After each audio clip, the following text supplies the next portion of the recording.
couple of times every year at San Quentin, something unique happens.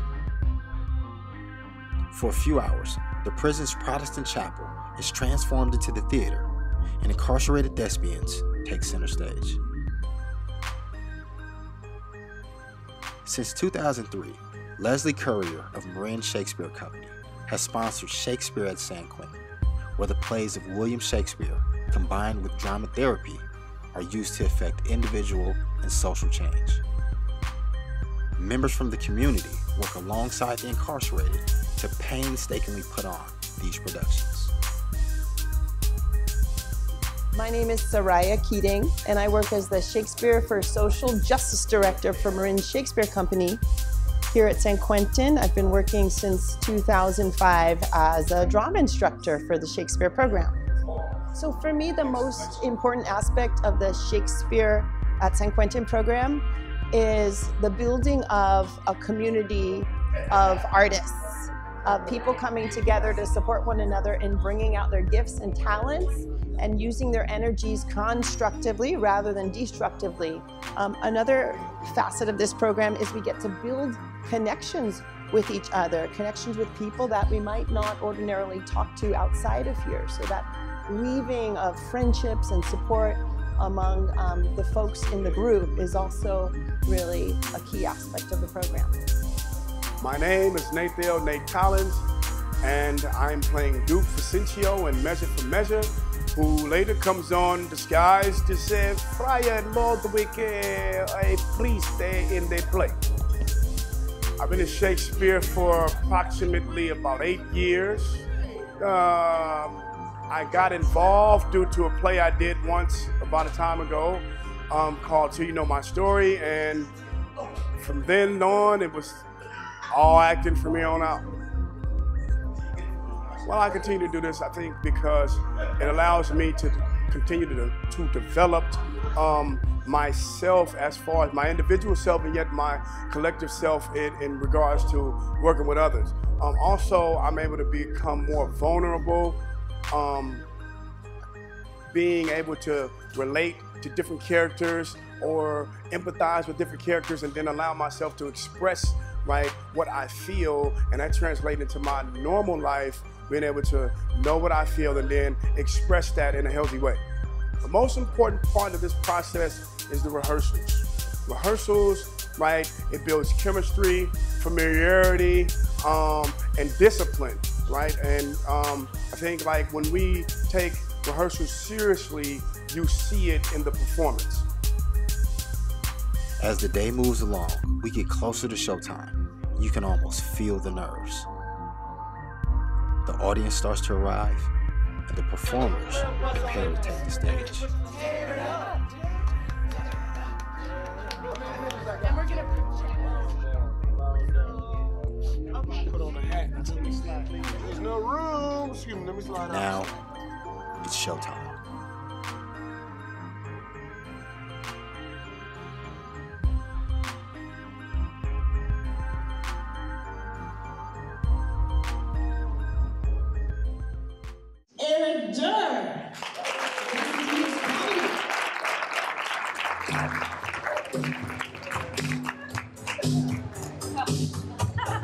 What we usually do, we warm up. Sponsor Sarai, Leslie, Marin. Stand up for me, please. Please. Forget about what happened on the way here last night. You have to just forget. The moment is now. Steve, hit that for me. Steve, hit that for me. Just feel it. Yeah. Goddamn, Steve. That was good. Feel it. Come out the wall. Use it. There you go, Emma. There you go. Feel it. Warm up. Get ready for the good show from the guys.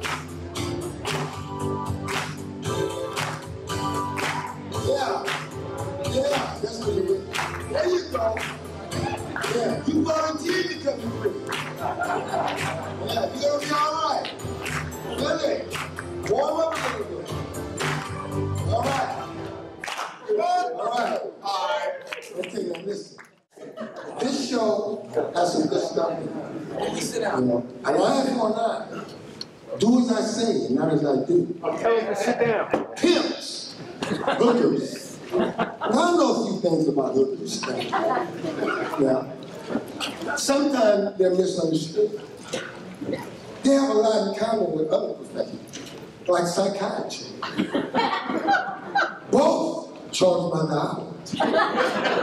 And at the end of the hour, they politely ask, would you be needing my services again? Now, there's only two ways that it's debatable. People pay for sex, directly and indirectly. Now, I have to admit, I prefer a direct approach. You know what you're getting.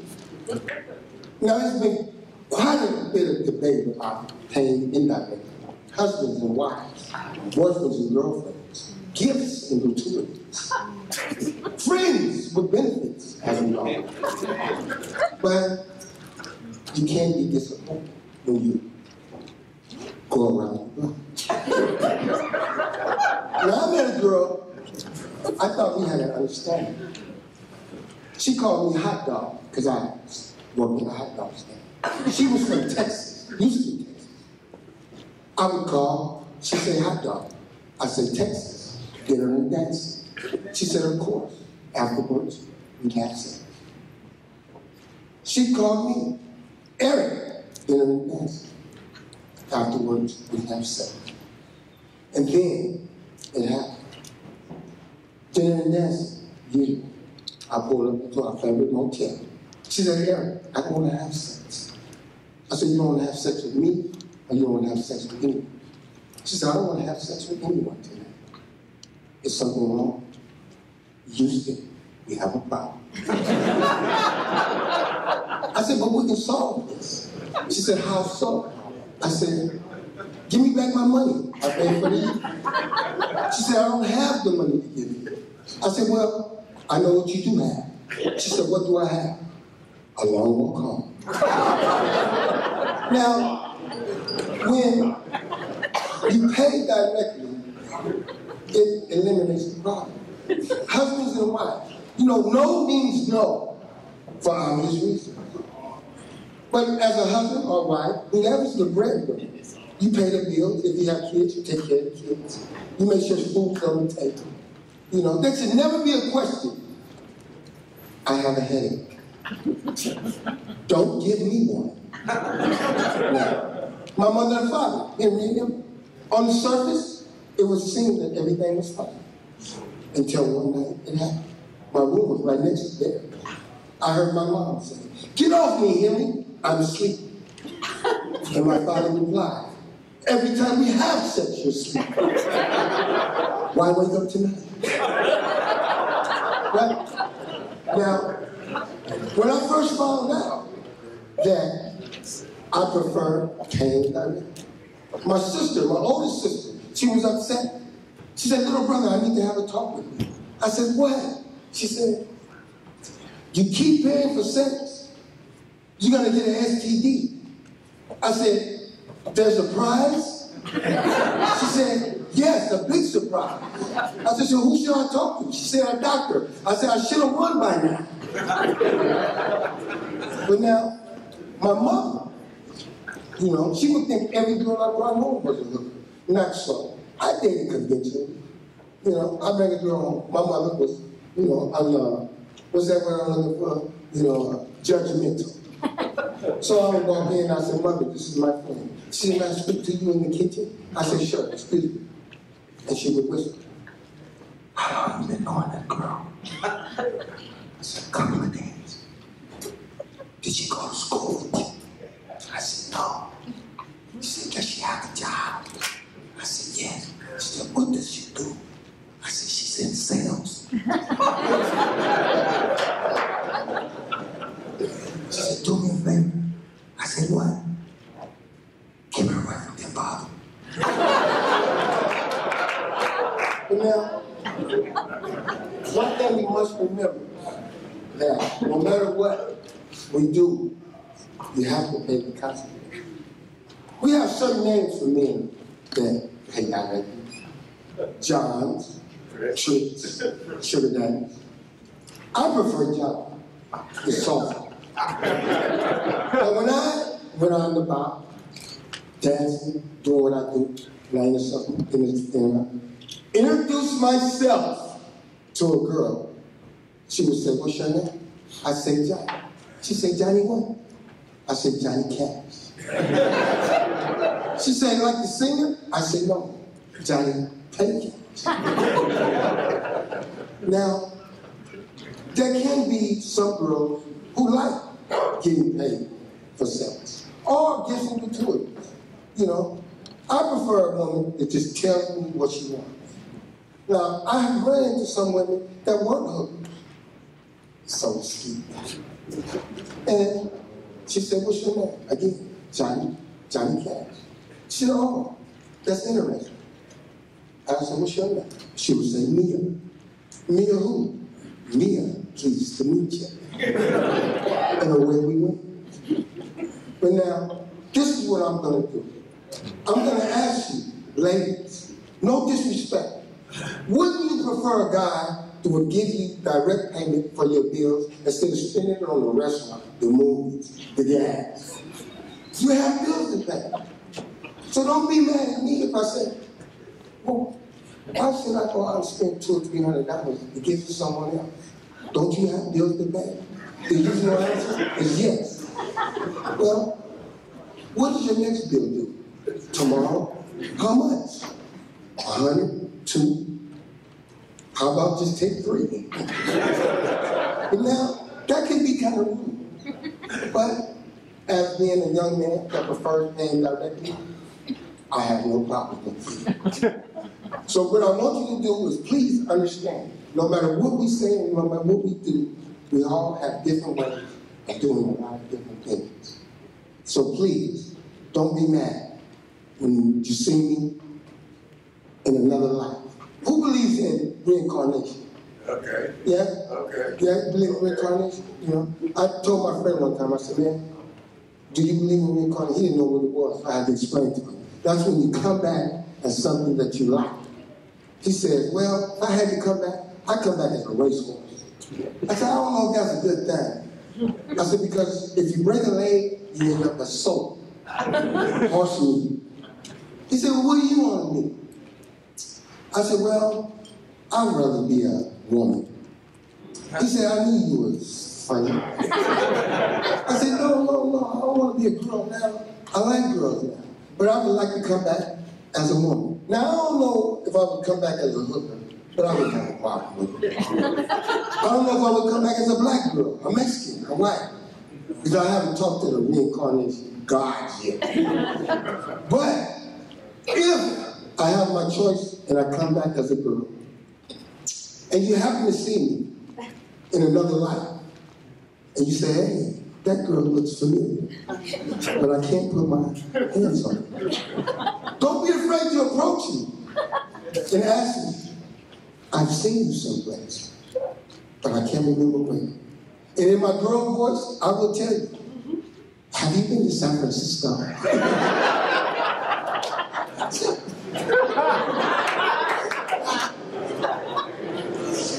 I get a kick out of that joke.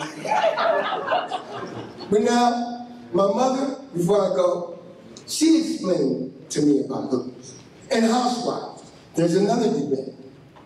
Now, we had a woman across the street named Mrs. Jones. And Mrs. Jones had several guys coming and going. Brand new cars, manicured lawn, always a pretty woman. And then when my mother sitting there, they would greet each other. We were in the front yard one time. Miss Jones was leaving, and my mother said, "Hey, Jonesy, how you doing, baby?" You know, black woman. And Miss Jones replied, "Hi, Em, looking good for a housewife."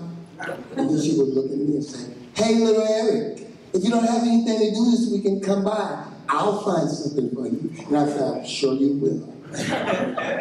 Miss Jones would leave. My mother said, "That lady ain't nothing but a hooker." I said, "Hey, Mama, why you say that?" She said, "Look at her. She has sex for money. She has sex for money. They pay her bills. She's always looking good. And she don't even have a job."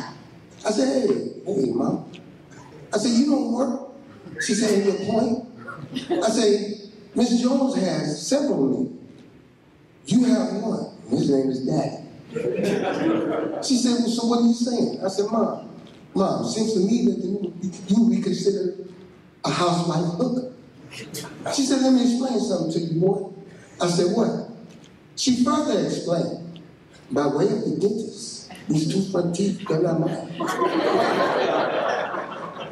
So, enjoy the show, and remember, everything is not for everybody. Thank you.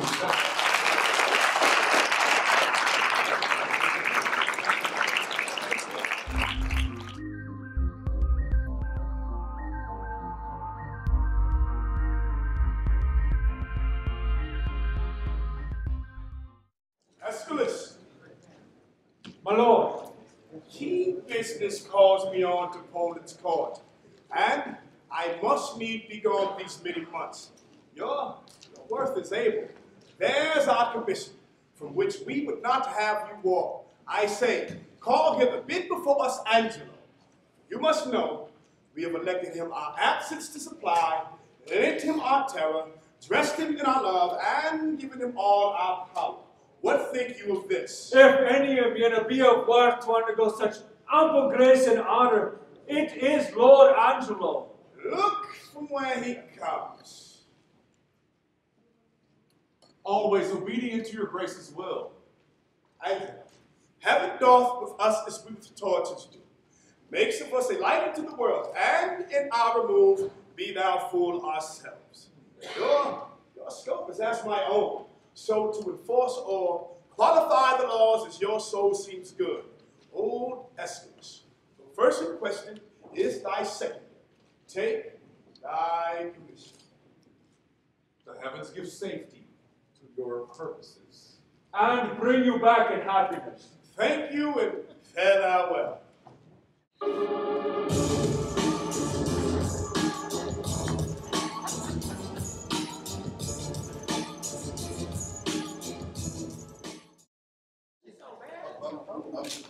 Is that your side piece right there? Oh, yeah, it is.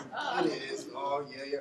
Thou art a wicked villain. Yes, he is. And thou art one, too. Yes, he is. Oh, have you heard the one about the sanctimonious pirate?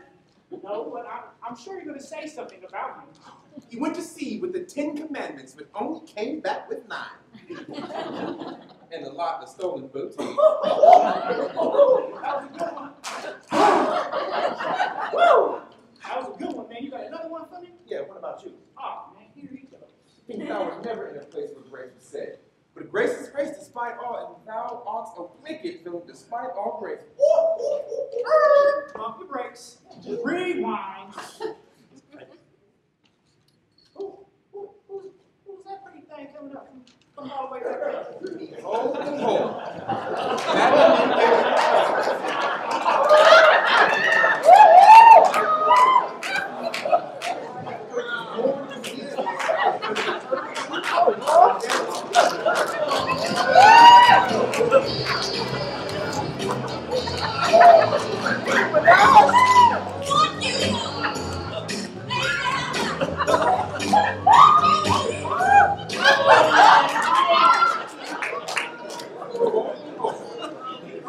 That mitigation comes.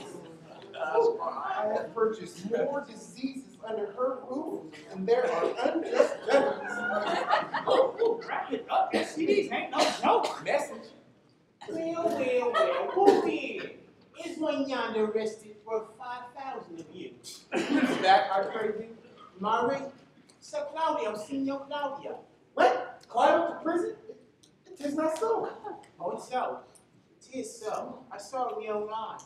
Saw him arrested, saw him carried away, which is more easy to be cut off in these 3 days. Stop this fool. Aren't thou sure of this? I'm too sure of it. And this forgetting Mountain Juliet with child. Oh, Lord.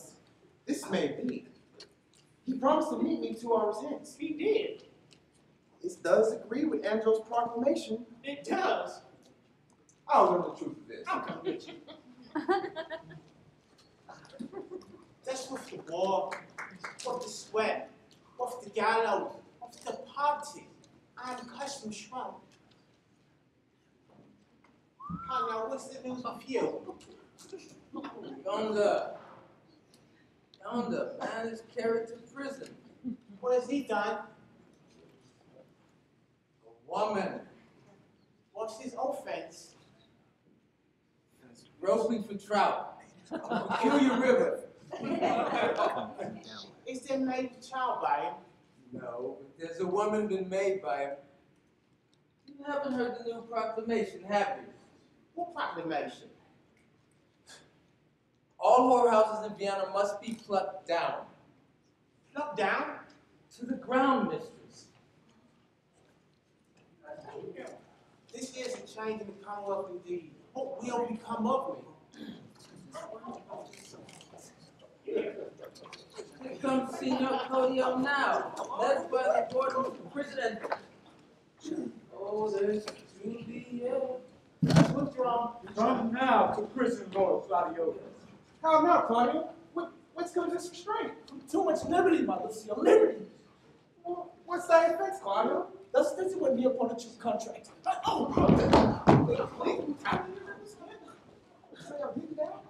got possession of Julietta's bed. You know the lady, she is fast my wife. Save that we do the one formality like a prissy order, she is with child. And Angela, new deputy for the Duke, this new governor, awaits on me all the road penalties which have for 19 drowsy zodiac slip. And for a name, was the neglected act freshly on me?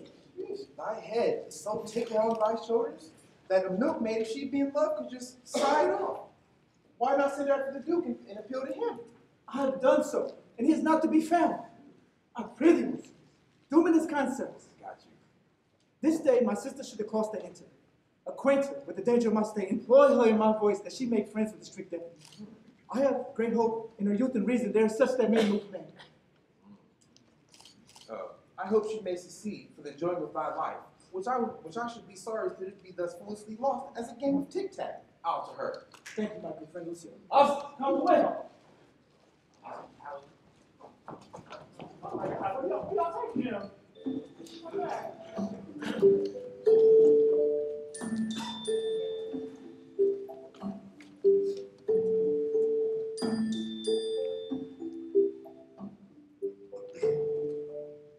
My holy son, I have delivered to Lord Angelo my absolute power and place here in Vienna, and he supposes me travel to Poland. You demand of me why I do this. May your grace speak of it. We have strict statutes and most biting laws for these 19 years we have let slip. Now, as fond fathers have bound up the threatening twigs of birch only to stick it in their children's sight for terror, not to use in time, the rod becomes more mocked than feared, so our decrees. It rested in your grace to unloose this tide of justice when you please. And it you much dreadful would have seen than in Lord Angelo. I do fear too dreadful. It was my fault to give the people scope. Yet, it would be my tyranny to strike and guard them. I have, on Angelo imposed this office, who may in my name strike home, yet to my name attach no slander. And to behold this way, I will disguise it as a brother Ludwig of your order, and visit both the prince and the people. Amen!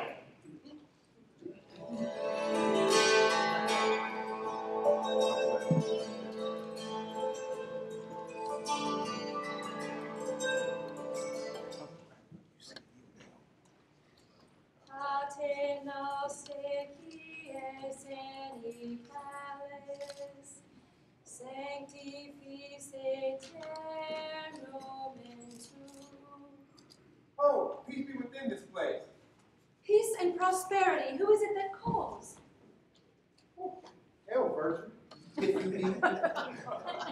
And you so speedy to take to the side of Isabel, a novice of the place, and fair sister to our happy brother Claudio. I am that Isabel and his sister. Whew. Gentle and fair. Your brother come and greets you. But not to be word with you, he's in prison. Whoa, me for what? For that which if I myself might be his judge, he should receive his punishment in thanks. He has got his friend's child. How can this be? Explain. You see, your brother and his lover embrace. As those that feed grow full, as buster from seeds do team, even so, her plenty room expresses your brother's full. Tell Someone with child by him, my cousin Juliet. She it is. Oh, let him marry her. This is the point. The Duke is very strangely gone from hence. Upon his place with full line of his authority governs Lord Angelo. A man whose very blood is snowy raw. He, to bring freedom and liberty, has picked out an act. He rests his brother on it. All hope is gone, unless he had the grace of providing a fair prayer to soften Angelo. But that's the piece of my business between you and your brother. Doth he so seek his life? The warden has a warrant for his execution. Alas, what poor abilities in me to do him good. Alas, I doubt I can do. Our doubts are traitors that make us lose the good off win by fearing to attempt. Go to Lord Angelo. When maids sue, men give like dogs. I'll see what I can do. But speedily, though. I will about it straight. Commend me to my brother. Soon at night I'll send him certain word of my success.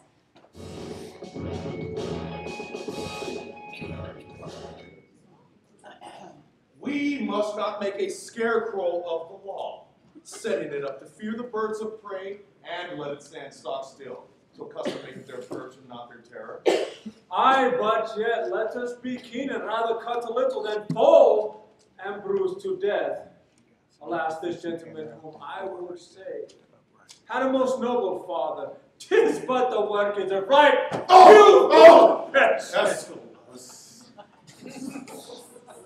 Even you, whom I believe to be most straight in virtue, might in your life have, and in this point would you now censure him?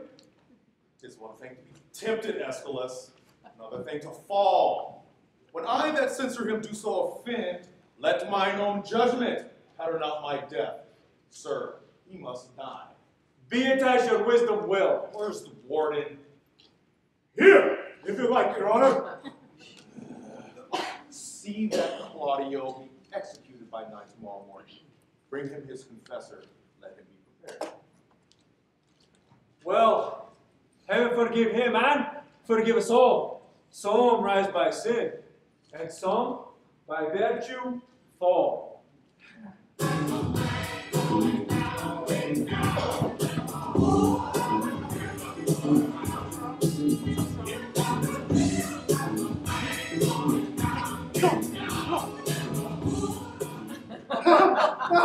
No.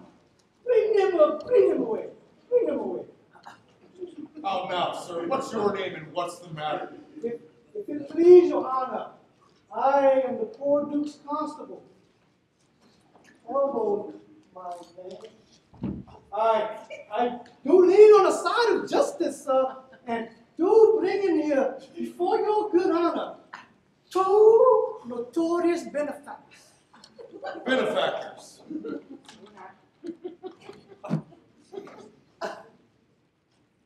What benefactors are they? Are they not malefactors?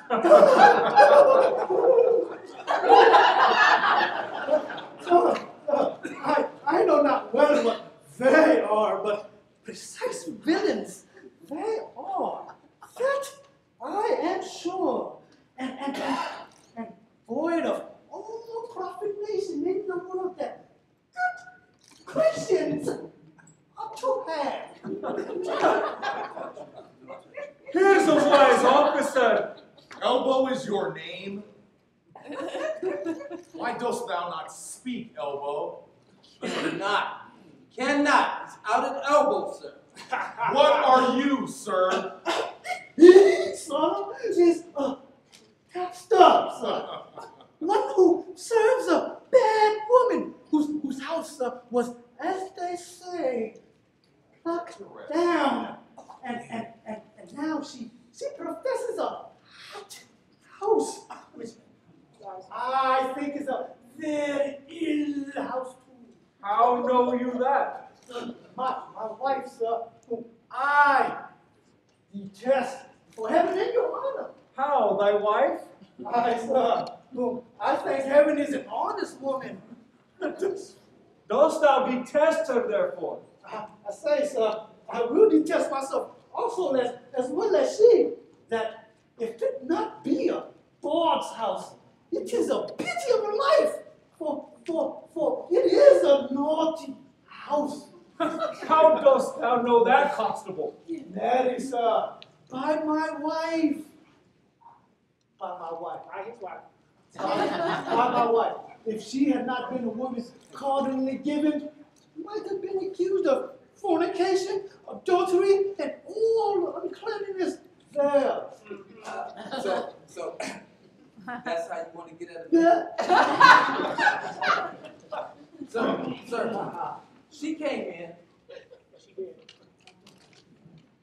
Sir, she came in, great with child, and longing.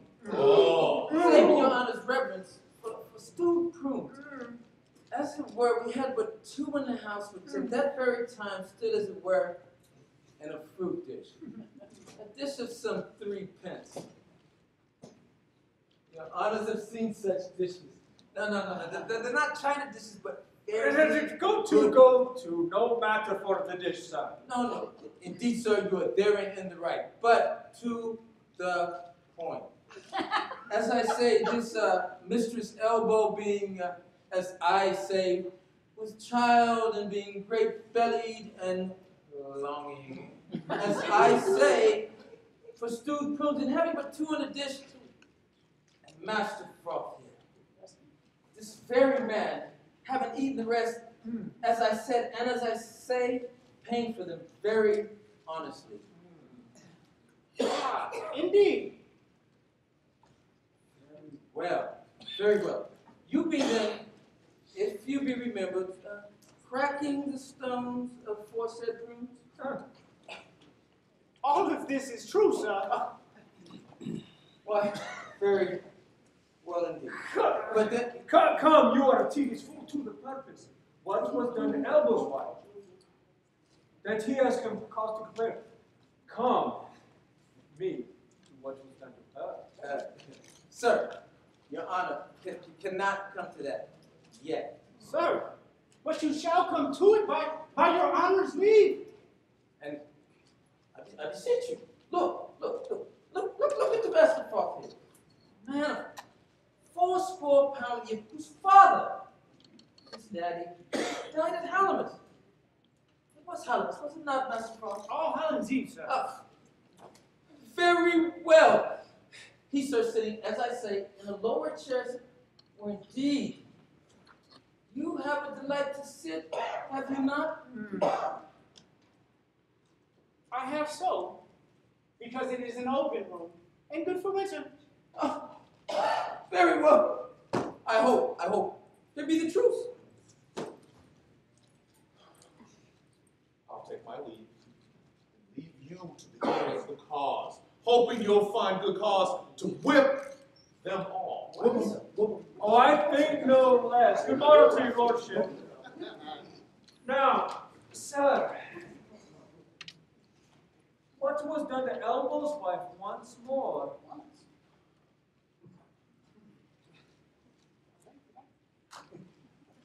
Did he say once? Yes, he did, sir.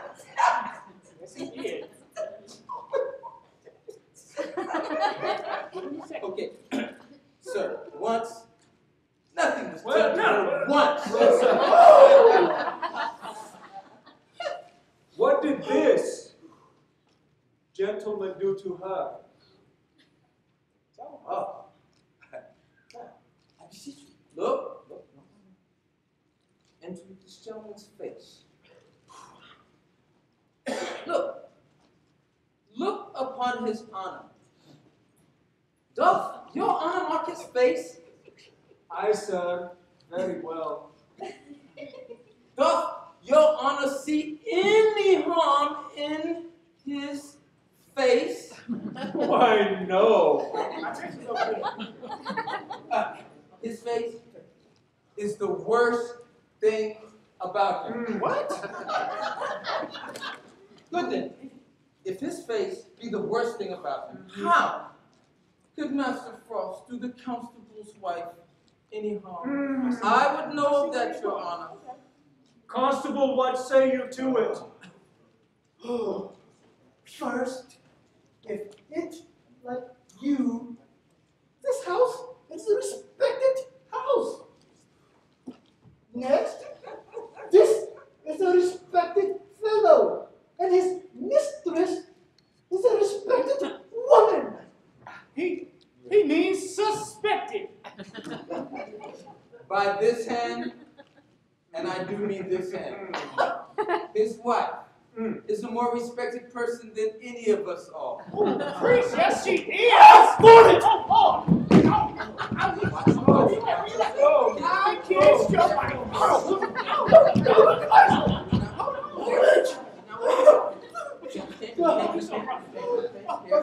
The time is yet to come that she was ever respected with man, women, or child.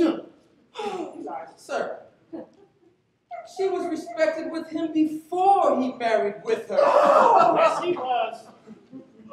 Is this true? Oh, thou captive! Oh, thou varlet! I respected with her before I was married to her. If ever I respected with her, let your worship think me the Portuguese officer. Prove this. I have my action of battery on thee. You ain't gonna do nothing. Well, watch out. If he gave you a box or the ears, you might have your action of slander too. Okay, let your worship's pleasure I shall do with this wicked captive. Truly, officer, because he has some offenses in him that thou wouldst discover if thou couldst. Let him continue in his courses till thou knowest what they are. Mary, sir, I thank your worship for it. Thou seest now, thou wicked varlet, what's come upon thee. Thou art to continue now? Thou art to continue now? Come hither to me, Master Frall. I rather. Master Frall! Oh, I don't. I would not have you acquainted with tapsters. They will draw you. Now get you gone and let me hear no more of you. Oh, I will kill you. I mean, I thank your worship.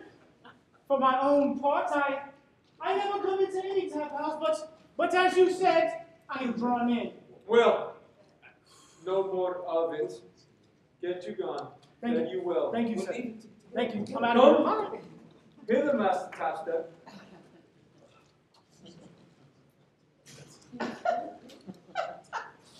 Okay? You are partially a pimp, howsoever you color it in being a tapster. Are you not? Tell me true, it will be the better for you. Truly. So I'm a poor fellow that would live. How would you live, Pompey? By being a pimp? What think you of the trade, Pompey? Is it a lawful trade? If the law would allow it. But the law will not allow it, Pompey. Does your worship mean to geld and spade all the youth of the city? No, Pompey. Truly, sir. In my poor opinion, they will too. They're gonna get theirs. There are new orders beginning. I must warn you. It is but heading and hanging. I thank your worship for your good counsel, but I shall go as flesh and, flesh and, oh yes, flesh and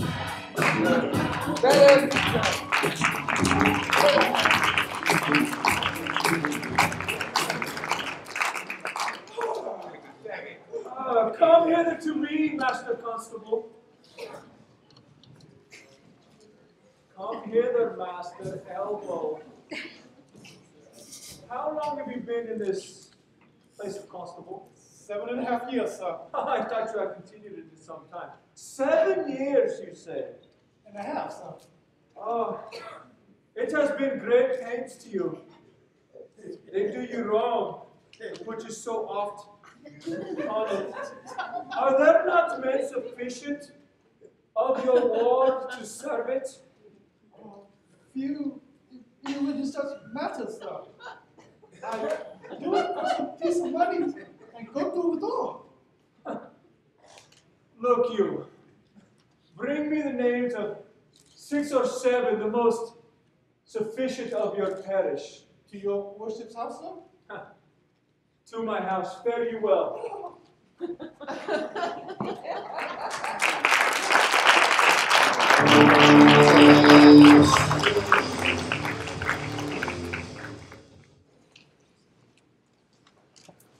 Now, what's the matter, Warden? Is it your Sharing will? of a cause. He'll come straight. I'll tell him of you. What's the matter, Warden? Is it your will Claudio shall die tomorrow? Did not I tell thee yea? Hadst thou not ordered, why dost thou ask again? Lest I might be too rash. I have seen when after execution and judgment hath repented over his doom. Do you, your officer, give up your place? I pray your honor's pardon. What shall be done with the groaning Juliet? She's buried in her hour. Dispose of her to some more fitter place than that with speed.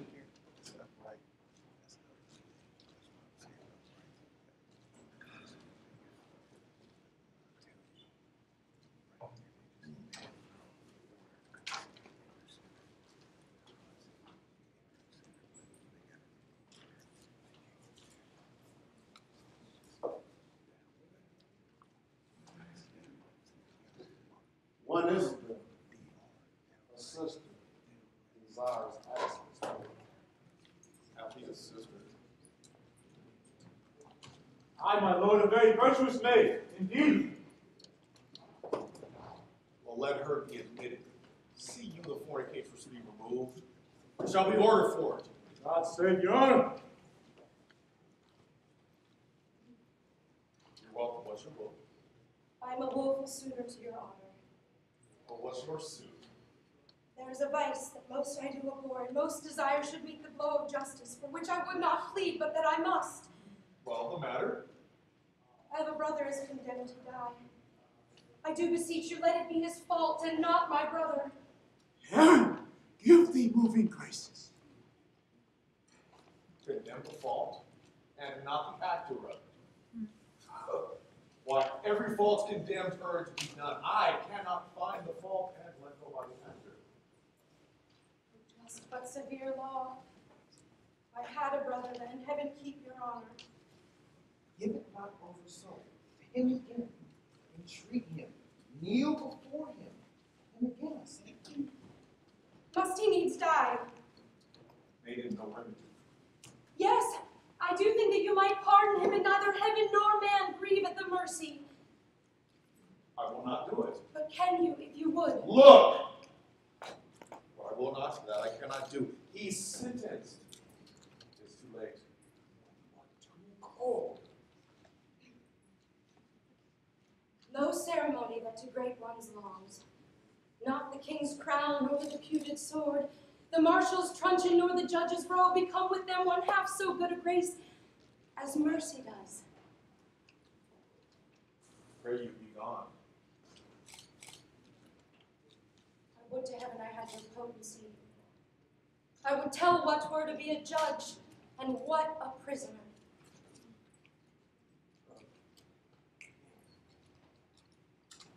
you are too cold. Touch him. There's the vein.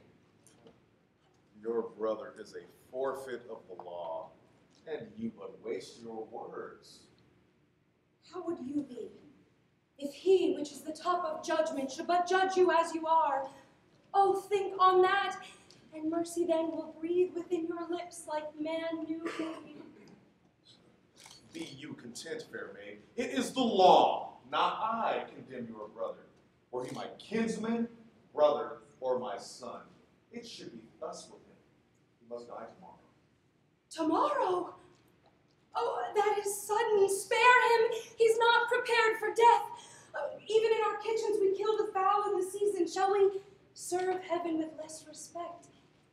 Good, good, my lord, bethink you. Who is it that hath died for this offense? There's many have committed it. Well said. The law hath not been had not dared to do that evil if the first that did the edict infringed and answered for his deed. Yet show some pity. I show it most of all when I show justice. Your brother dies tomorrow. Be content. Then you must be the first that gives this sentence. And he that suffers, oh, it is excellent to have a giant's strength, but it is tyrannous to use it like a giant. He will relent. He's coming. I perceived it. Pray heaven she win him. Ask your heart what it doth know that's like my brother's fault. She speaks, and 'tis such sense that my sense breathes with it. Fare you well. Gentle my lord, turn back. I will bethink me. Come again tomorrow. Go to. 'Tis well. Wait. Heaven keep your honor safe. From temptation. Save your honor. From thee. Even from thy virtue. Is this her fault or mine? The tempter or the tempted, who sins most? Not she, nor doth she tempt. Oh, fie, fie, fie. What dost thou, or what art thou, Angelo? Dost thou desire her foully for those things that make her good? Oh, let her brother live. Thieves for their robbery have authority when judges steal themselves. What do I love her that I desire to hear her speak of me? This virtuous maid subdues me quite. Until now, when men were fond, I smiled and wondered how.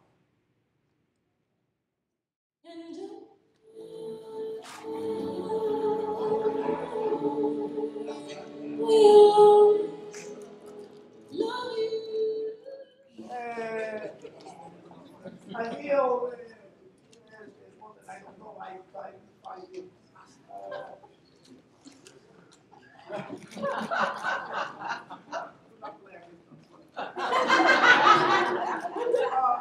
feel, he'll do you more than so I think you are. I am the one. What's your will, good friar? Bound by my blessed order, I come to visit the afflicted spirits here in this prison. Here comes one, a gentle woman, who falling in the flaws of her own youth have got with child, and he that got it sentenced to die for this. When must he die? As I do think tomorrow. I think you, Aaron, of the city you cry? I do, and bear the shame most patiently. I shall teach you how to arrange your content. I'll gladly learn. Love you the man that wronged you? Yes, as I love the woman that wronged him. This love has brought you to this shame. I do repent me, as it is an evil, and yet I take the shame with joy. Your partner, I hear, must die tomorrow. But so I am going with the instruction to him. Grace be with you in this time. He must die tomorrow. Tomorrow. Tis a pity. I don't know. I need to choose to die. It's not my fault. I am to take off. I can only do. I cannot. When I would pray and think, I think and pray, heaven hath my empty words. Whilst my invention, hearing not my tongue, anchors on Isabel. Heaven in my mouth and in my heart, the strong and swelling evil, how now, who's there? Well, one Isabel, sister, desires Wait. Oh, heavens. Why does my blood thus muster to my heart, dispossessing all my other parts? Oh, oh, how now, fair maid? I am come to know your pleasure. Oh my God. Your brother cannot live. Even so, heaven keep your honor. Yet, you live a while. And it may be as long as you or I, yet you must die. Under your sentence. Hey. When, I beseech you. Ah! Filthy vices! Oh, it were good to pardon him that hath from nature stolen a man already made, as to pardon those that do coin heaven's image and stamps that are forbidden. 'Tis set so down in heaven, but not so in earth. Say you so. Which had you rather? That the most just law now took your brother's life, or to redeem him? Give up your body, such sweet uncleanness as she that he hath stained. Sir, believe this, I had rather give my body than my soul. I talk not of your soul. How say you? I'll speak more gross. Your brother is to die. So, If there were no other way to save his life, than that you, sister, finding yourself desired of such a person whose credit with the judge, or own great place, could fetch your brother from the manacles of the all-binding law, and that there were no earthly means to save him, but that either you must lay down the treasures of your body, or else to let him suffer, what would you do? as much my poor brother as myself, the impression of keen whips I'd wear as rubies, and strip myself to death, ere I'd yield my body up to shame. Then must your brother die. And 'twere the cheaper way. Better it were a brother died at once, than that a sister by redeeming him should die forever. Oh, were you not then as cruel as the sentence that you have slandered so? Lawful mercy is nothing kin to foul redemption. You seemed of late to make the law a tyrant, and tried to prove the offense of your brother a merriment, rather than a vice.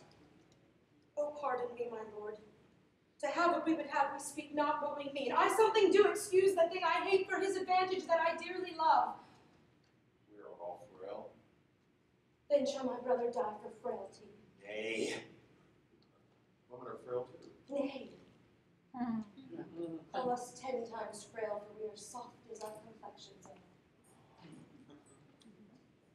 That you are, that is a woman, plainly conceived. I love you. My brother did love Juliet, and he told me he shall die for it. He shall not, Isabel, if you give me love. Oh!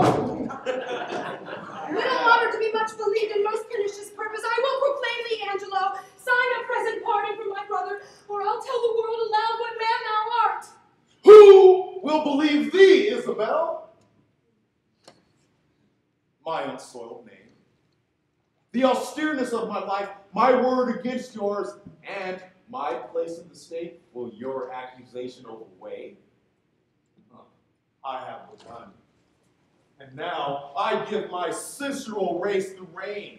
Fit thy consent to my sharp appetite. Lay by all nicety and tedious blushes. Redeem thy brother by yielding up thy body to my will. Or else he must not only die the death, but thy unkindness shall his death draw out to lingering sufferings. Answer me tomorrow. As for you, say what you can. My false overweighs your true. Whom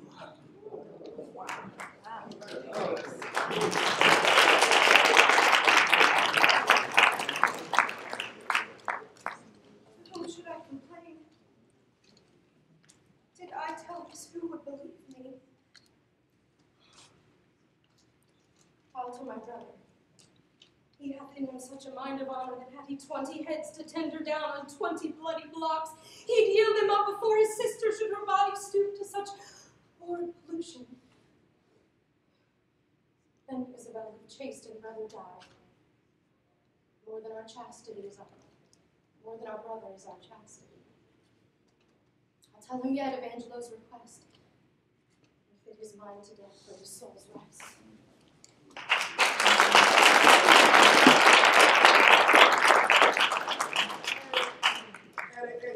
So it is you who hopes for them from a The miserable have no other hope, no other medicine but hope. I hope to live with. I'm prepared to die. The absolute for them, either death or life shall thereby be the sweeter. Reason does say with life, if I do lose thee, I do lose both a thing. A breath thou art dead food. Happy thou art not. For what thou hast not, still thou strivest to get. And what thou hast, forget it. Thou art rich, thou art poor. For light and ass. Who's back with the in-gut bow, thy bears like heavy riches, but a journey, and the death unloads thee. Thou hast nor youth nor age, for thou art old and rich. Thou hast neither heat, affection, limb, nor purity to make it thy riches a pleasant end. What yet is this that bears the name of life? Yet it is dead we are here, which makes these arts all events. I humbly thank you, sir. To sue to live, I find I seek to die. And seeking death, find life. Let it come on. What ho, peace here, grace and good company. Who's there? Come in. Ergon, I'll visit you again. Sorry, sir. Thank you. My business is a word or two with Claudio. And very welcome. Flor, a Flor with you. Look, senor, here's your sister. Come to me. Quick. Bring me to hear them speak, where I may be conciliated. Here, okay. Now, sister, what's the comfort? Why, as all comforts are. Most good indeed.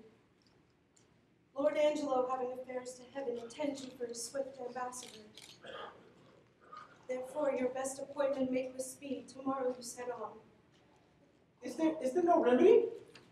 None such a remedy as to save a heart, to cleave a heart in twain. But is there any? Yes, brother, you may live. There is a devilish mercy in the judge, if you'll implore it, that will free your life, but fetter you till death. Of what nature? One such as you consenting to it would strip your honor from that trunk you bear and leave you naked. Let me know the point. Darest thou die? If I must die, I will count darkness as my bride and hug it in my arms. There speak, my brother.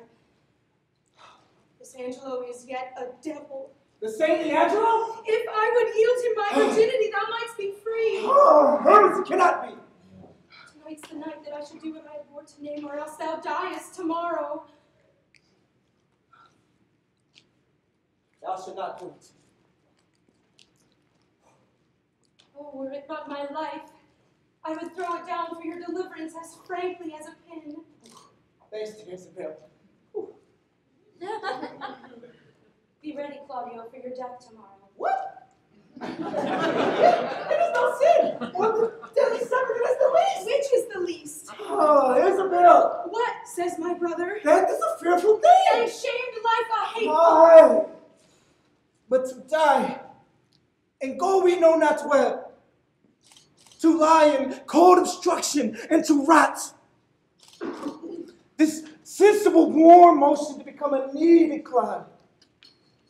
And the delighted spirit to be imprisoned in the viewless winds and blown with restless violence round about the painted world. Or to be worse than worse. Of those that lawless and uncertain thoughts imagine howling, oh, 'tis too horrible. The weariest and most clothed worldly life that age, ache, tyranny, and imprisonment can lay on nature as a paradise to what we fear of death. Alas, alas. Sweet sister, let me live. What sin you do to save your brother's life becomes a virtue. Oh, you beast. You faithless coward, dishonest wretch, will not be made a man out of my body. Hey, hear me, Isabella. Fie, 'tis best thou diest quickly. Oh, hear me, Isabella. And down here is safe. And walk with you and young sister. What? What is your will? I would invite what would you go over there? So, I have overheard what has passed between you and your sister. Angelo never had the purpose to corrupt her. Only he had made a test of her virtue.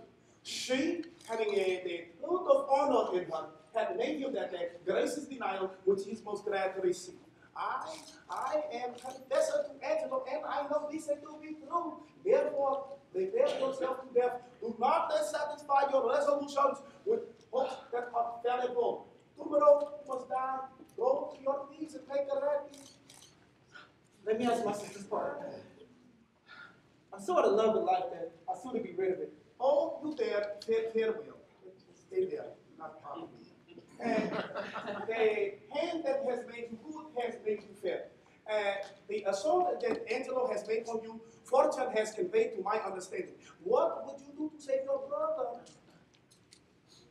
I had rather my brother die by the law than that my son should be unlawfully born.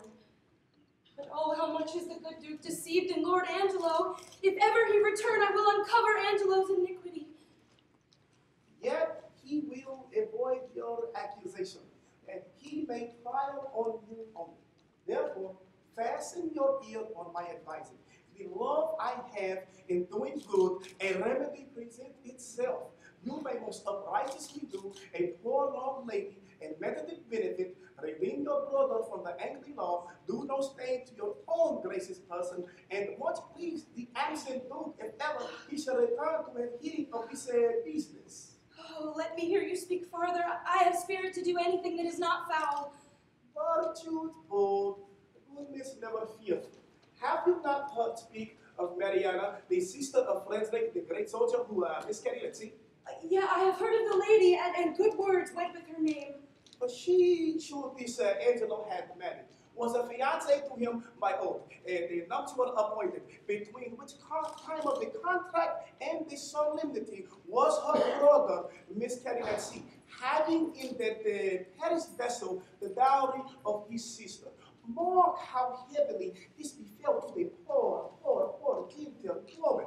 There she lost a noble and renowned brother. With him, her fortune, her marriage dowry, with both a fiancé husband, the well seemingly Angelo.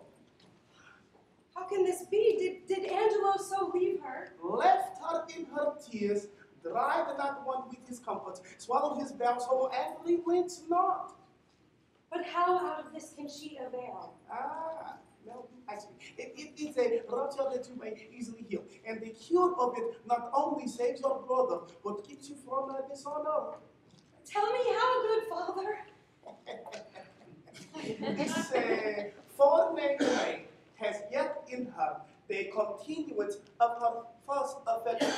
Go you to Angelo, answer his requiring with a plausible obedience, agree with his demands. Only refer yourself to these conditions. First, that your stay with him may not be long, that the time may have all shadow and silence in it, and it be a place of your choosing.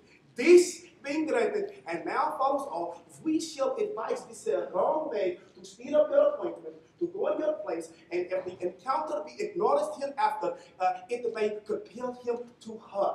And by this is your brother saved, your honor untaken, the wrong Mariana advantage, and the corrupt deputy justly use what they do of it.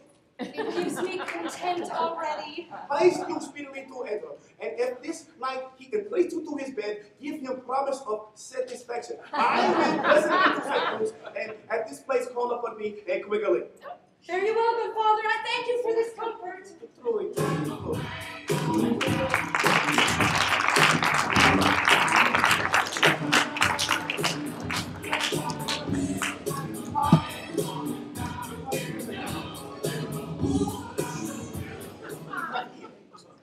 Go.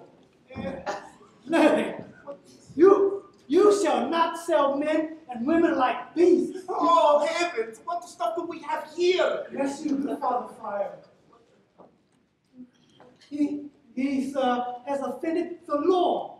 A pimp, a wicked, stinking pimp. Indeed, it does stink in some sort, sir. But yet, sir. And to prison with him, officer. And correction and instruction must they both work this real prophet. Get out of here. I spy comfort. I cry bail. There's a gentleman and a friend of mine. Hell now. Noble Pompey. Art going to prison, Pompey? Yes, fate, sir, fate. Why, then 'tis not amiss. Go, say I sent thee thither.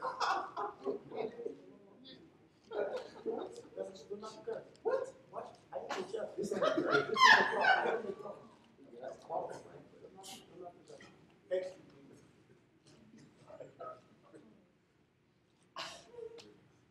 For death, or how? For being a pimp! A pimp!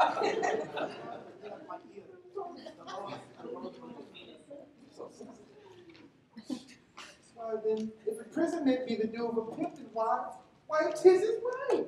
A pimpy is doubtless pimp born. Farewell, good Pompey. I hope your honor will be my bail, sir. No, indeed, I will not, Pompey. I will pray, Pompey, for the creasing of your bondage. And if you take it not so patiently, well, your medal is the more. Adieu, trusty Pompey. So you're not gonna bail me then, right, sir? Sir, then Pompey nor now. What news of the cause? Come your way, sir. Come. Go to kennel, Pompey.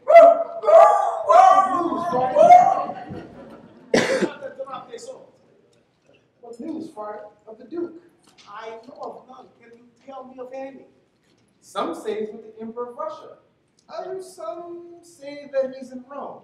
But where is he, think you? I know not where, but wheresoever I wish him well. This Angelo Duke's well in his absence.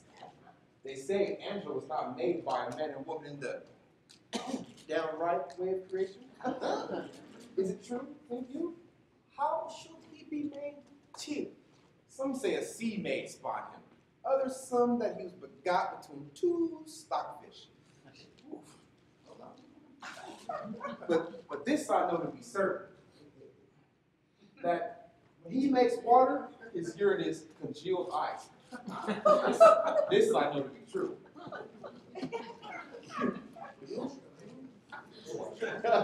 You are pressing at this, sir. What a ruthless thing this isn't him. For the rebellion of a codpiece to take away the life of a man? Well, the Duke that has done this would Duke have done this here. He would have hanged a man for the getting of 100 bastards. He would have paid for the nursing of 1,000. He has some feeling for the sport. He knew the service and that instructed him to mercy. And I never heard the absent Duke much dictated for women. He is not inclined in that way. Oh, sir, you are deceived. So this is not the possible hammer. Who, not the Duke? Yes, and a beggar of 50. And his only use was to put a ducat in her clock dish. The Duke had desires, as I tell you. You wrong him surely. Sir, I know and love him. Love talks with a better knowledge, and knowledge with a dearer love. Oh, come, sir, I know what I know. I can hardly believe that since you know not what to speak. I pray you, sir, your time. Sir, my name is Lucio, well known to the Duke. He shall know you better, sir, if I may live to report you. Sir, I fear you not, because I'll tell Claudius to die tomorrow or no. Why should he die? Why? I'm filling a bottle with the hose. I with the Duke, we talked before we returned again that Lord Angelo will unpeople the province with contingency. Sparrows be not built in his house, because they are treacherous. The Duke, we talked before we returned again. Farewell, friar. I pray thee pray for me.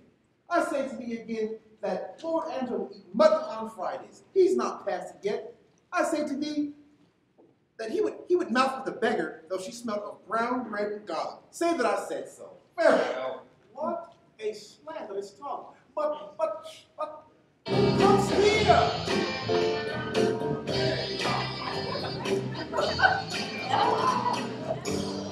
What you want?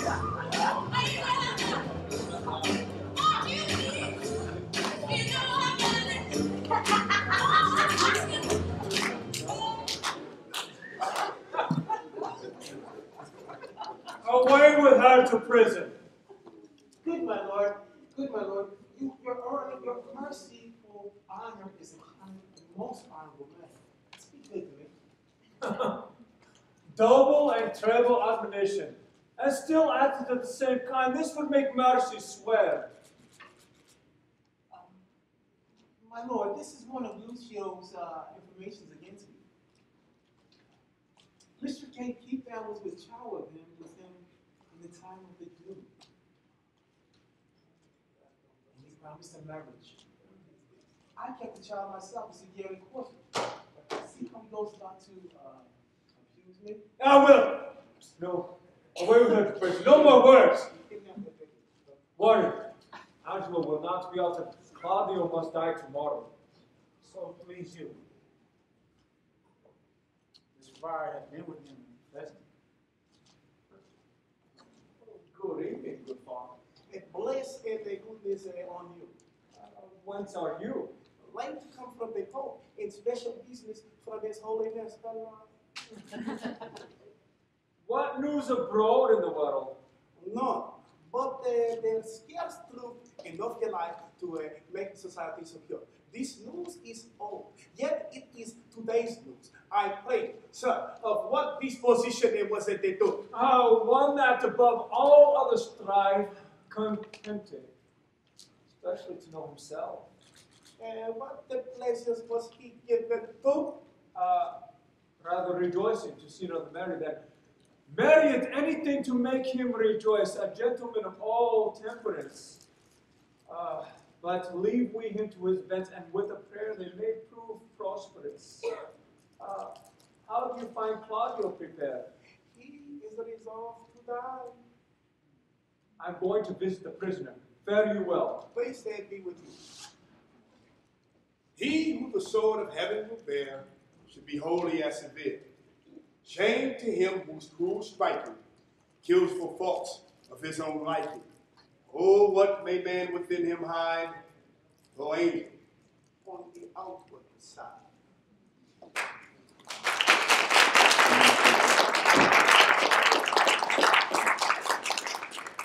Take, whoa, take those lips away that so sweetly were forsworn, and those eyes, the break of day, lights that do mislead the morn, but my kisses bring again, seals of love but sealed in vain, sealed in vain. Oh, I cry you mercy, sir, and well could wish you had not found me here so musical. Let me excuse me, and believe me so, my mirth and much displeased, but please my woe. This good. Music offhand such a charm to make bad good and then good to provoke to harm. I pray, tell me, has anybody inquired of me here today? You've not been inquired after. I've sat here all day. The time has come even now. I will call upon you and not for some advantage to yourself. I am always bound to you. Welcome. Very well then. And what news from this WD? He hath a garden circled with brake, whose western side is with a vineyard backed, and to that vineyard is a locked gate that makes this opening with this bigger key. There have I made my promise upon the heavy middle of the night to call upon him. I've assured him my stay can be but brief. This well. I have yet made known to Mariana a word of this. The time has come even now. And Mariana, come forth. I pray you and be acquainted with this maid. She comes to you. I do desire the like. Take it in this companion by the hand, who hath a story ready for your ear. But make haste, and the night approaches. Will it please you walk aside? Of place and greatness make thee the father of the idle dreams. Welcome. How agree? She'll take the enterprise upon her, good father. Little have you to say to him when you depart, but soft and low. Remember now, my brother. Fear me not. Nor, gentle daughter, fear you not at all, for he is your husband on the, how do you say, a pre-contract. To bring you thus together, 'tis no sin, since the justice of your title to him does flourish the deceit. Come, let us go, our corns to reap, for yet our fields to sow. See what you made me do?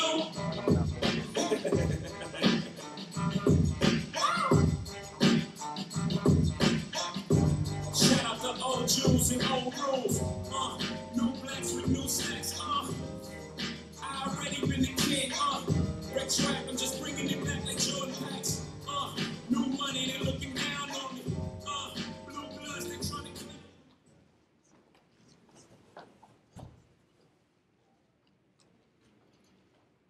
Come hither, Sarah. Sarah! Come here. Can you cut off a man's head? Yeah. If he be a bachelor, I can't, sir. But if he be married, he's his wife's head. And understand me, I can never, ever, ever cut off a woman's head. Come now, sir. Leave me your snatches and you'll be a direct answer. Tomorrow morning are to die Claudio and Bernardino. Here in this prison is a common executioner who in his office lacks a helper. If you will take it on you to assist him, it shall relieve you. If not, you shall have your full time of imprisonment. For you have been a notorious pimp. Sir, I have been an unlawful pimp. Time out of mine. But yet, I will be content to be a lawful hangman. What ho! Abhorsen! Where's Abhorsen here? Who you call, sir? Here's a fellow who will help you in your execution. He has been a pimp. A pimp? He will discredit our mystery. Fire upon him. Go to, sir. You weigh equally. A feather will turn the scale. You call, sir, your occupation a mystery? Aye, sir. It's a mystery. What mystery should there be in hanging? Sir, it is a mystery. Proof? The apparel fits every thief. If he be little enough, yet it is big enough. If he be too big, yet it is little enough.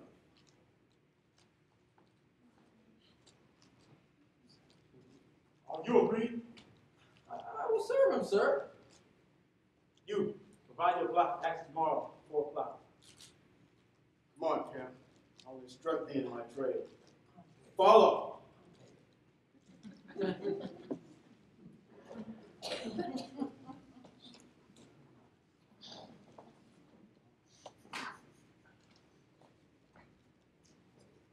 Call hither. Call me, Bernardino and Claudio. The one has my pity, not a jot the other.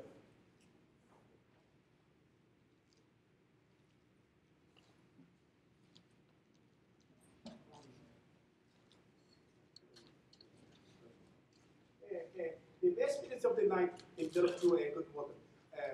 Has anybody come here for me already? None, sir, none. Not Isabel? Nope. And she will be an heir to belong. What hope is, what comfort is for Claudio? There is some in hope. Here they come now. This is a gentle word. 'Tis seldom when the steel jailer is the friend of men. Hast thou no counterman for the Claudio yet what he was dying? None since curfew run. And you shall no more ere morn. Happen. You know something? I believe there comes no counterman. Claudio has to the public ear been sentenced to death. And to the public ear. And Lord Angelo has professed that he shall die. And here comes Claudio's father now. This is his lordship's man.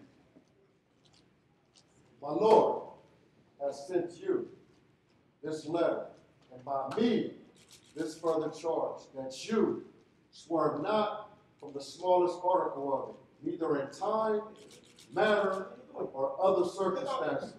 Good morrow, for I take it, it is almost dead. I shall obey you. And this is his pardon. Punished by such sin for which the pardoner himself is in. Now, sir, what news? And pray you, let's hear.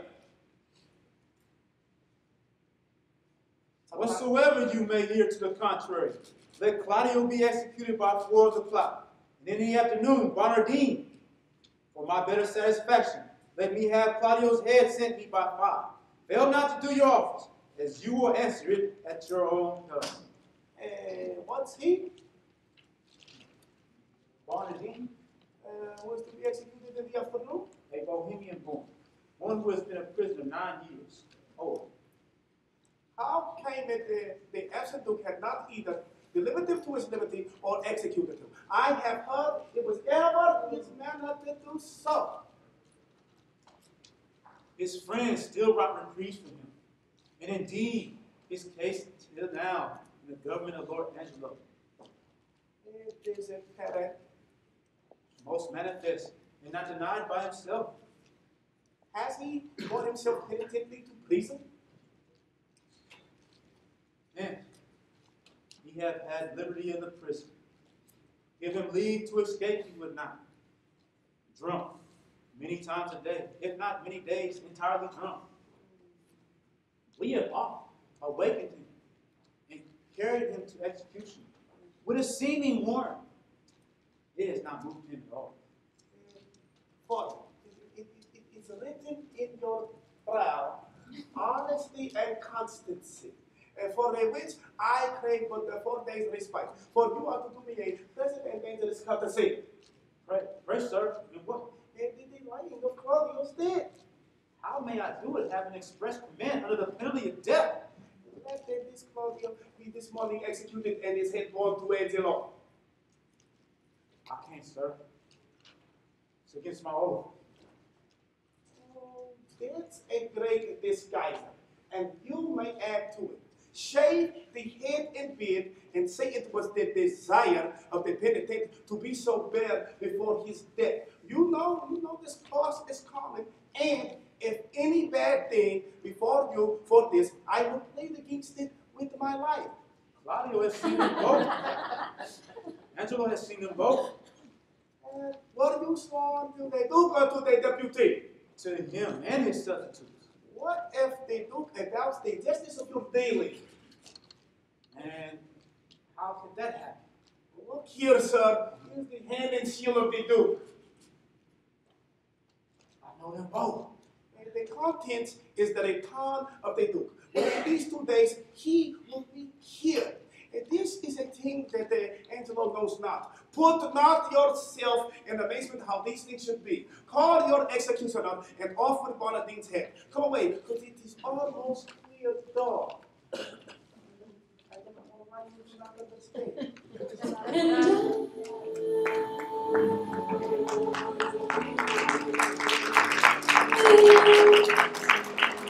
Love you.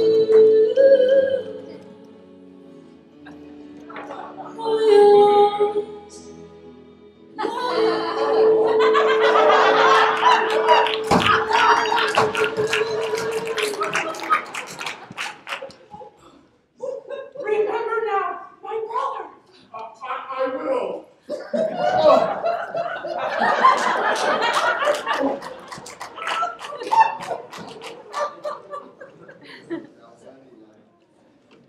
The things that run through my mind.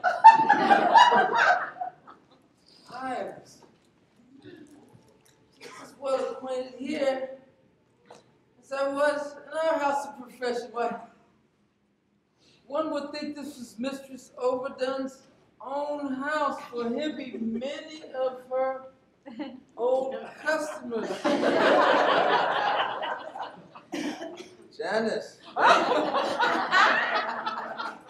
Okay. First. Here's young Master Caper. Master Caper. He's in for a commodity of ginger. It should have been a commodity named Old Ginger, of which he made 5 marks ready money. Right.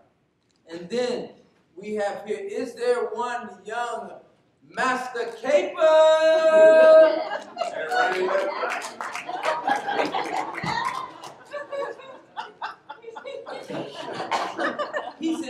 He's in for 4 suits of peach-colored satin. Y'all ain't hip to the peach gonna say. We'll talk about that. And next, we have, move over here, Master Coppersburg, Master Star Blackie, right here, and the dagger.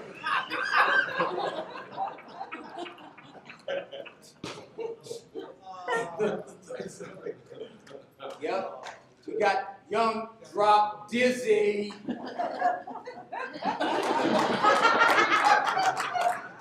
Yo, he's in for killing Lusty Puddin'. Oh, y'all tripping. Yeah. Oh, and we have the brave traveler, the brave one, Master Shooting.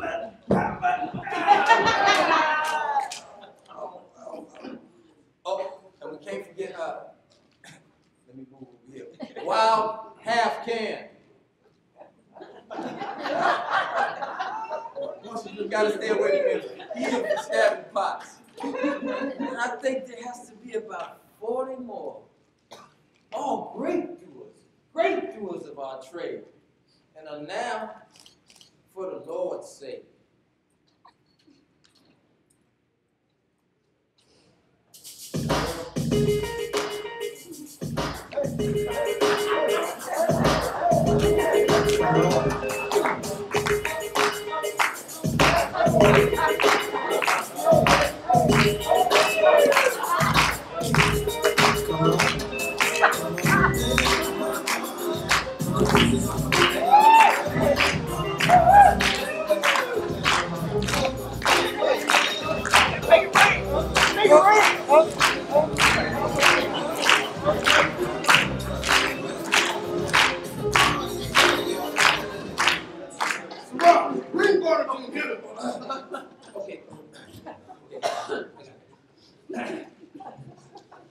Master Barnardine, you must ride and be hanged.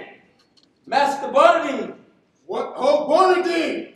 I'll box in your throat. Who made that noise there? What are you? Your friend, sir, the hangman. You must be so good to rise and be hanged. Away, you roll! Away! Fell into a wave that quickly, too. Great. Master Barnardine, awake till you're executed and sleep afterwards.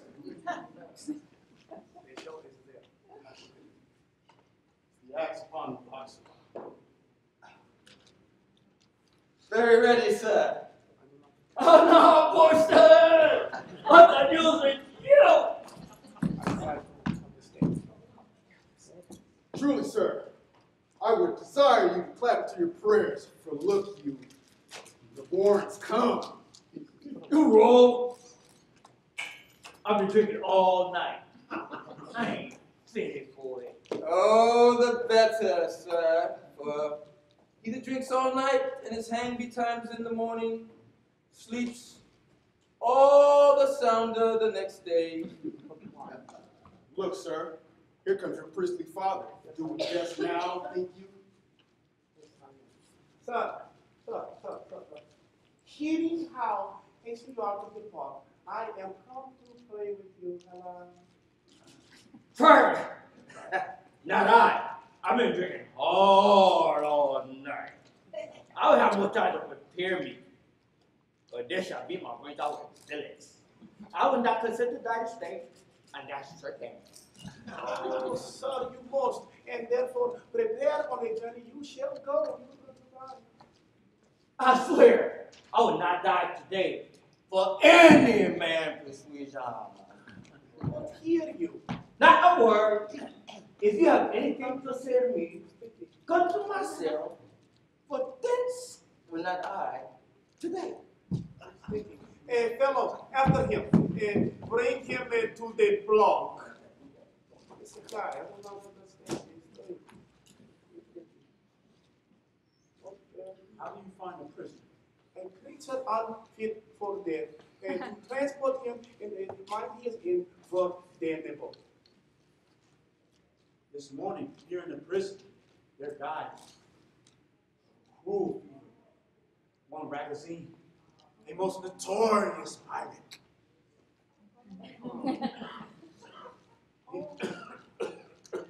He has a beard and head of Claudio.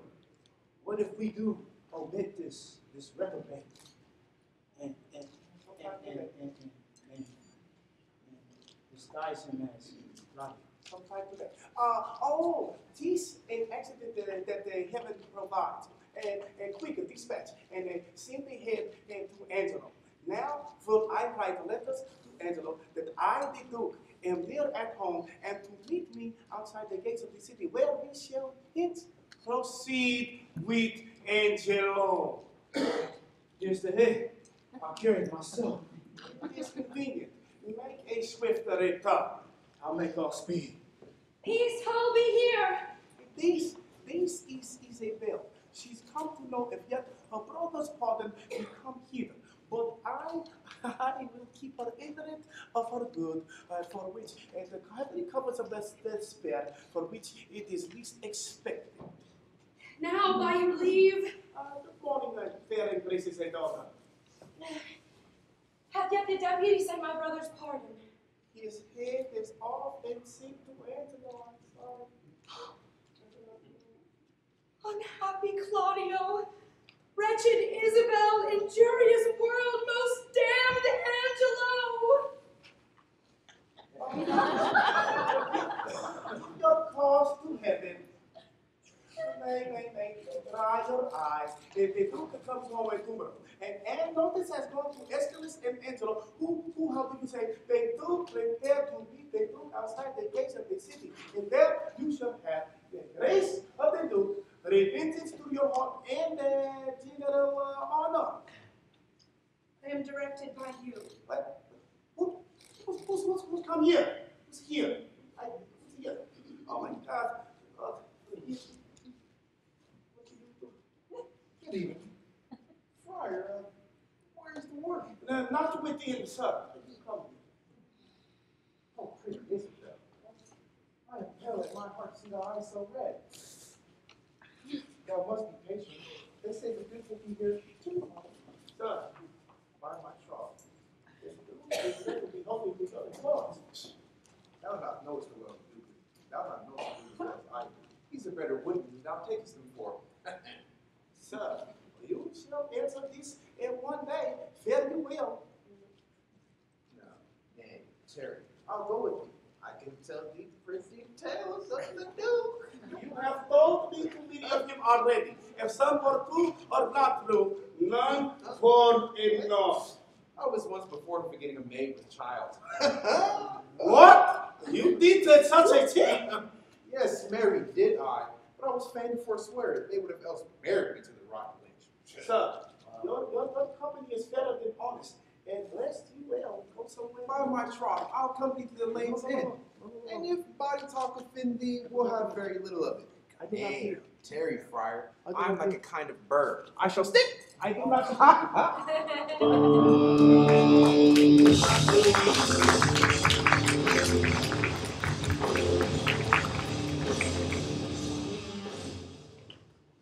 Every letter he has written has dispatched all of them.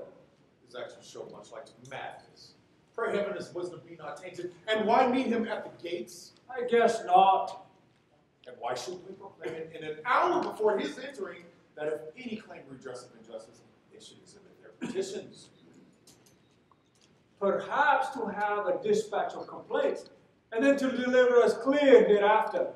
Let it be proclaimed ye the morn. I shall, sir. Fare you well. Good night. This deed unshapes me quite. Makes me dull to all proceedings. A deflowered maid, and by an eminent body that enforced the law against it. But that her tender shame will not proclaim against her maiden loss, how might she declaim me? He should have lived, save that riotous youth with dangerous sense might in the times to come have taken revenge. Would yet he had lived.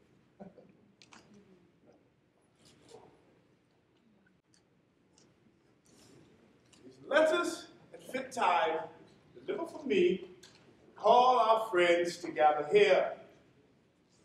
It shall be speeded well. I would say the truth, but to accuse him so, that is your part. Be ruled by the friar. He advised you so. Yeah. Besides, he tells me if peradventure he should speak against me on the adverse side, I should not think it strange, for 'tis a physic that's bitter to sweet end. Oh, I would, Friar Peter were here. Oh, peace, here comes the friar. Come. I have found you out. I stand most fit. For you may have such vantage from the Duke. He shall not pass you. Twice have the trumpet sounded. The generals and gravest citizens are very near born. Therefore, hence away. My very worthy lord, and met, old and faithful friend, we are glad to see you. Happy return be to your royal grace. Many and hearty thankings to you both.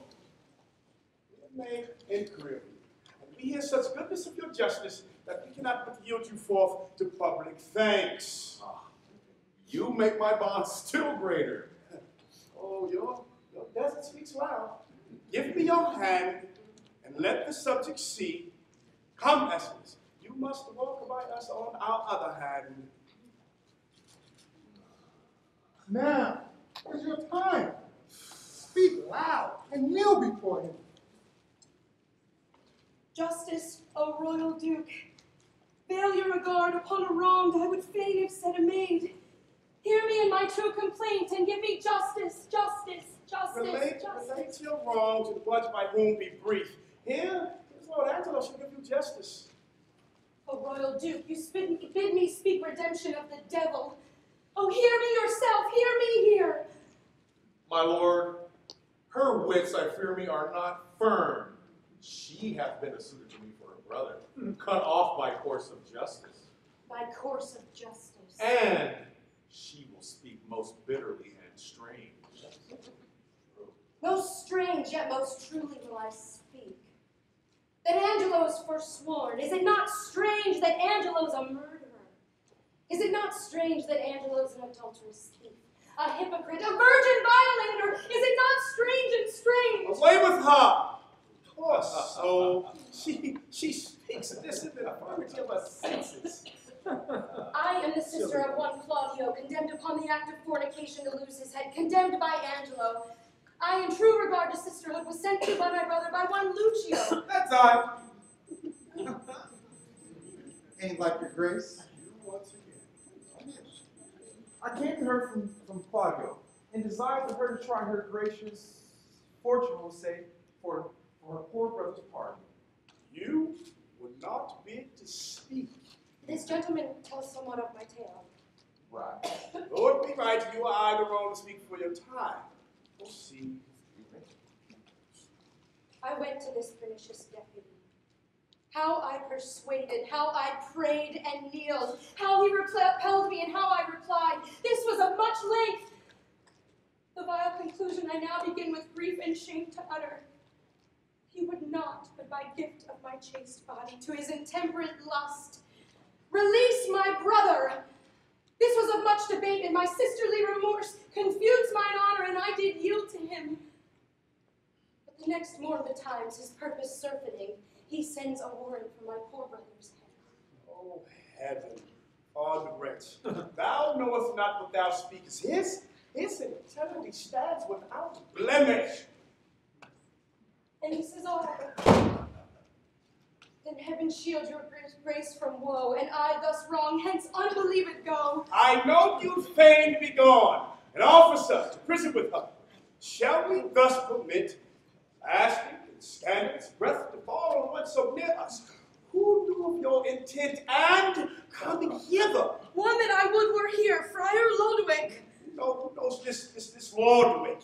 My lord, I know the man. He's a Catholic friar. I do not like the man. Let this friar be found. He's a very scurvy fellow, though.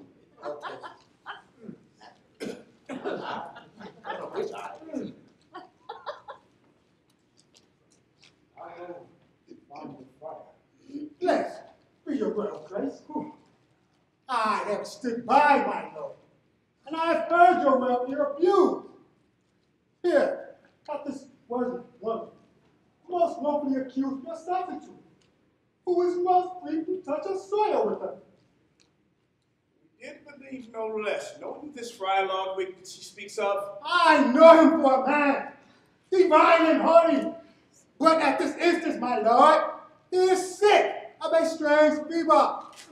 Upon his mere request, being come to knowledge that there was complaint intended against Lord Angelo, came I hither to speak as from his mouth. First, for this woman who accuses this worthy nobleman, her shall you hear disprove to her eyes. Good, Friar. Let's hear. Do you not smile at this, Lord Angelo? Oh, heavens. What vanity of wretched fools. Come, give us some seats. Some seats, quickly. Give us some seats. Come, President. In this, I'll be impartial. Be you the judge of your own cause. This, the witness, Friar, let her show her face and then speak. Pardon, my lord. I will not show my face until my husband bid me. Are you married? No, my lord. Are you a maid? No, my lord. Must be a widow. Neither, my lord. Oh, why then you are nothing. Neither maid, widow, nor wife. My lord, she may be a whore. But for me and them, I'm neither maid, widow, nor wife. My lord. That fellow. Well. My lord, I do confess I ne'er was married, and I confess besides I am no maid. I have known my husband, yet my husband knows not that ever he knew me. He was drunk then, my lord. It can be no better. For the benefit of silence, would thou wert so too? Well, this is no witness, my lord. Now I come to it, my lord. She that accuses him of fornication in selfsame manner doth accuse my husband, and charges him, my lord, with such a time when I'll depose I had him in mine arms, with all the effect of love. Charges she more than me? Not that I know. Lord, you say, your husband? Why, just, my lord, and that is Angelo, who thinks he knows that he ne'er knew my body, but knows he thinks that he knows Isabel's. No, this woman. Carnally, she says. This is a strange abuse. Let's see thy face. My husband bids me. Now I will unmask. Oh. This is that face, thou cruel Angelo, which once thou sworest was worth the looking on. No, this woman? Damn. My lord. Oh, I must confess. I know this woman. And 5 years since, there was some speech of marriage betwixt myself and her, which was broke off. Since which time of 5 years, I never spake with her, saw her, nor heard from her. Upon my faith and honor. Noble prince, as there comes light from heaven and words from breath, as there is sense in truth and truth in virtue, I am affianced this man's wife as strongly as words could make up vows. And my good lord, the Tuesday night last gone in his garden house, he knew me as a wife.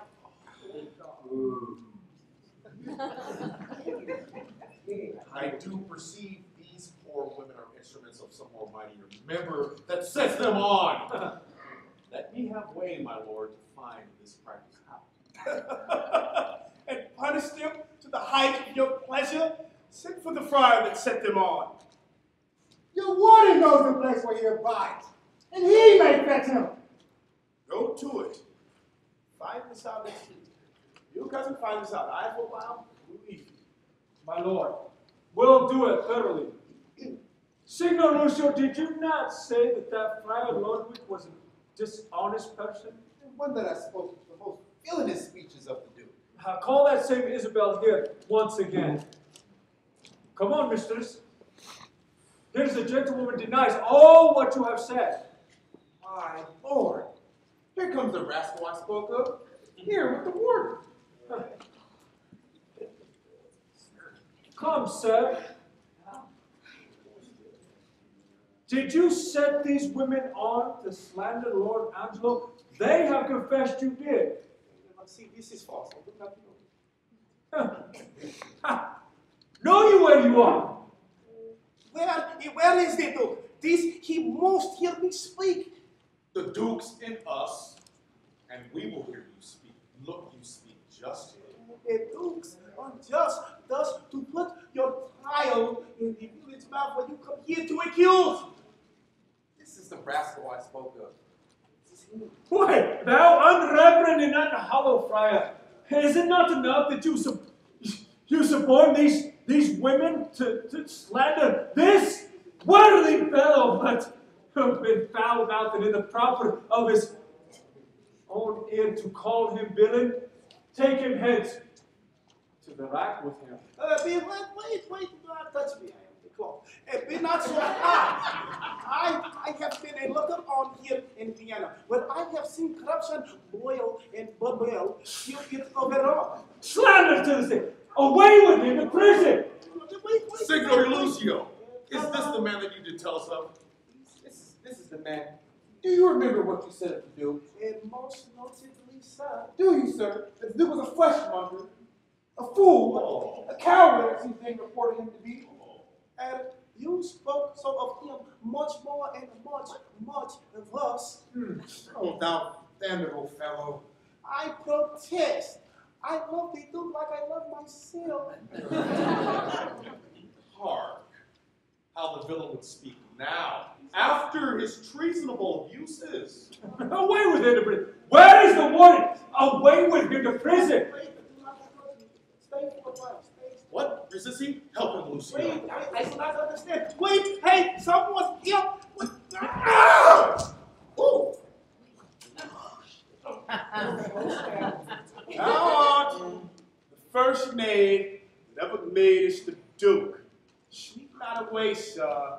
You with the fire must have a word anon. Behold, this makes me worse than angry. what was spoken, I pardon. Sit you down. Sir, by your leave, hast thou a word of wit or impudence that yet can do the office? Oh, my dread lord. No longer session hold upon my shame, but let my trial be mine own confession. Immediate sentence then, and sequent death is all the grace I beg. Come hither, Mariana. Say, wast thou ever contracted to this woman? I was, my lord. Take her hence. Now we are instantly. Go you to the office Friday. Return him here again. Go with him, Warden. My lord, I am amazed. Come hither, Isabel.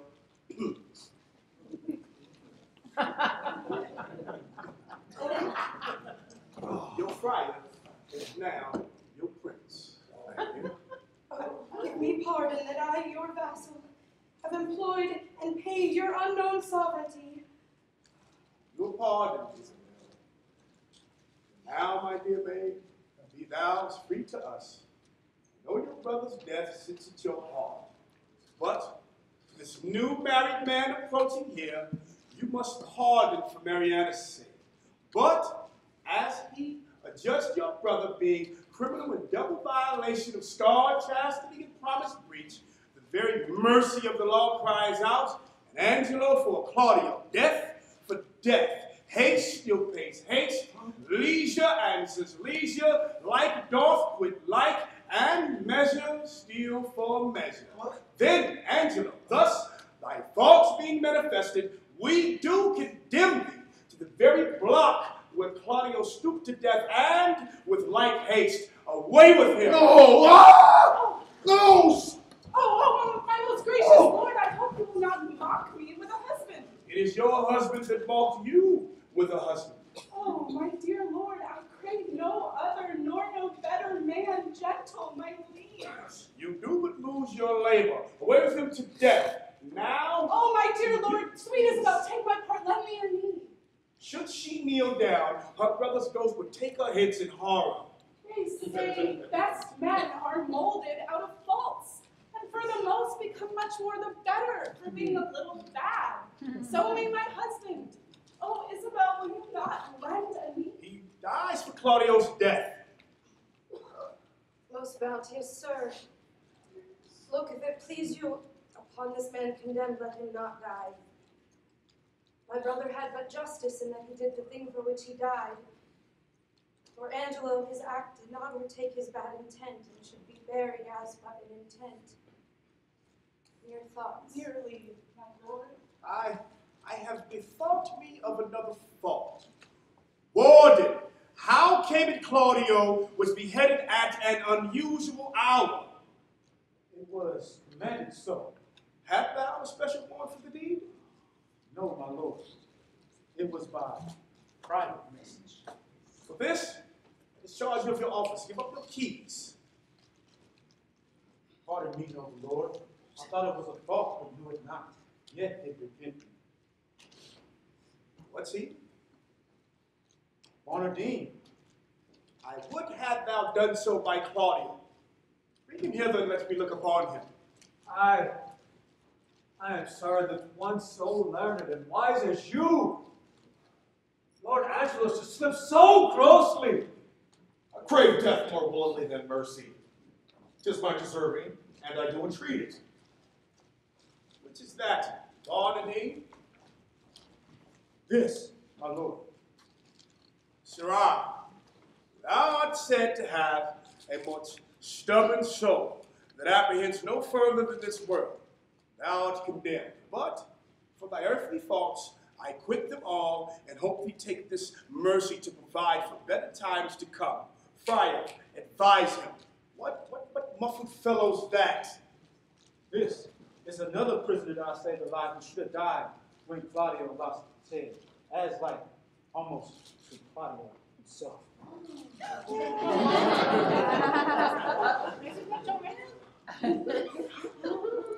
If he be like Claudio, and for his life is he pardoned, and for your lovely sake, dear Isabel, give me your hand and say to be mine for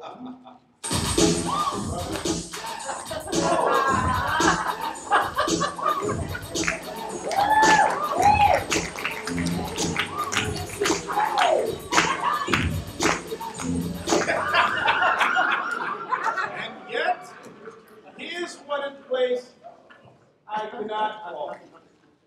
You, Sirrah, who knew me for a fool, a coward, an ass, wherein have I so deserved of you?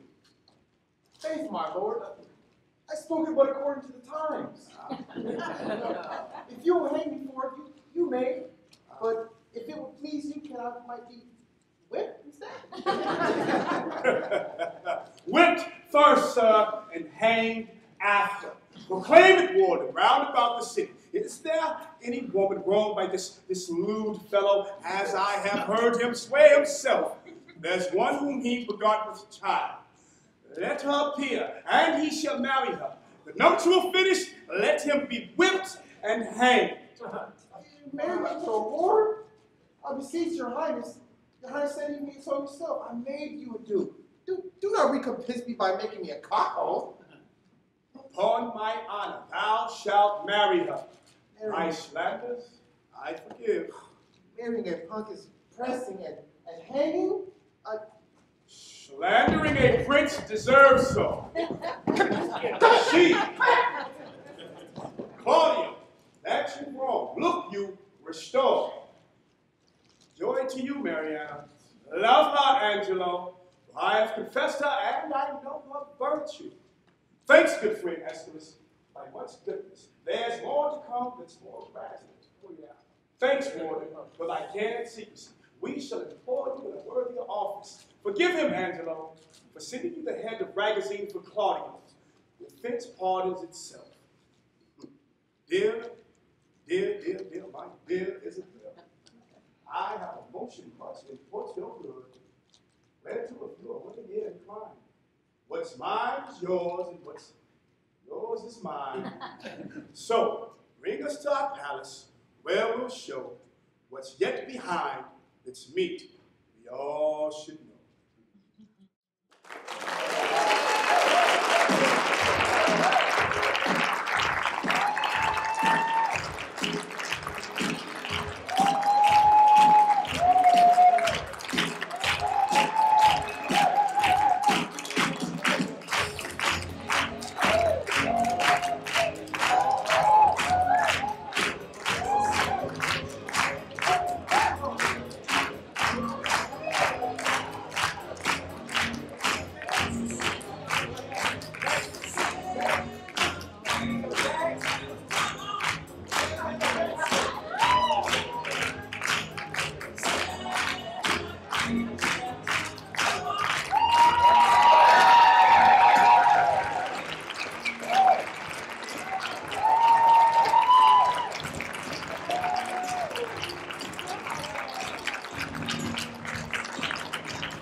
These men really knocked it out of the park.